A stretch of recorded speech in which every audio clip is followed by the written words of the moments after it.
అంటే డివోర్స్కి సంబంధించి ఎస్ అంటే మీకు సంబంధం లేదు, అది పేరెంట్స్ అనుకోండి, అది అవ్వలేదు కదా అసలు. డివోర్స్ అవనప్పుడు జనరల్గా మీరు మాట్లాడుతుండే వాళ్ళ గోపీనాథ్ గారితో మధ్యలో ఎప్పుడైనా?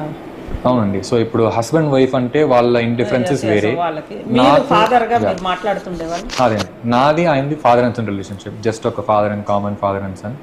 వెరస్ it was a clean relationship. ఎప్పుడు ఆయన నాతో మాట్లాడేవారు, ఫ్యూచర్ ఏంటి, వాట్ ఆర్ యువర్ ప్లాన్స్, ఇప్పుడు ఏం చేయాలనుకుంటున్నావు, ఫ్యూచర్లో ఏం చేయాలనుకుంటున్నావు, అది కామన్గా ఎప్పుడు మాట్లాడేది. అండ్ దెన్ అప్పుడప్పుడు నేను యుఎస్ నుంచి ఇండియాకి ఫ్రీక్వెంట్గా రాలేను, yearly once or 2 years once అలా వచ్చేవాడిని. Used to come to Chennai, మా అమ్మతోనే ఉంటాను. అండ్ దెన్ ఇక్కడ ఇండియాకి వచ్చినప్పుడల్లా I used to come take some time and నాన్ని విజిట్ చేసేవాడిని. సో అప్పుడు he used to take me to his party office also, అక్కడ లంచ్ చేసాం. దెన్ అదే we use to meet frequently అక్కడ ఇక్కడ. And then we had a good relationship. ఇంటికి తీసుకెళ్లారా?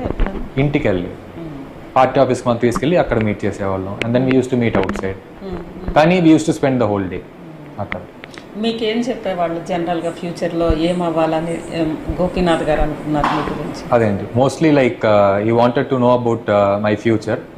And then my interest mostly like degree and all that స్టఫ్లో ఉండేది. So నా career and ప్యాషన్లో ఆయన అలా ఫోకస్ చేసేవాళ్ళు. కానీ the most common thing that we had is స్పోర్ట్స్లో మా ఇద్దరికి ఇంట్రెస్ట్ ఉండేది. సో మేము చాలా క్రికెట్ గురించి డిస్కస్ చేసేవాళ్ళం అండ్ ఆల్ దట్ స్టఫ్. కానీ నేను ఆయన పొలిటికల్ లైఫ్లో కెరియర్ వైస్లో నేను ఎప్పుడు తలదూర్చాను, ఎందుకంటే పాలిటిక్స్ సైడ్లో నేను అంతగా దూర్చాను. That's a whole different story.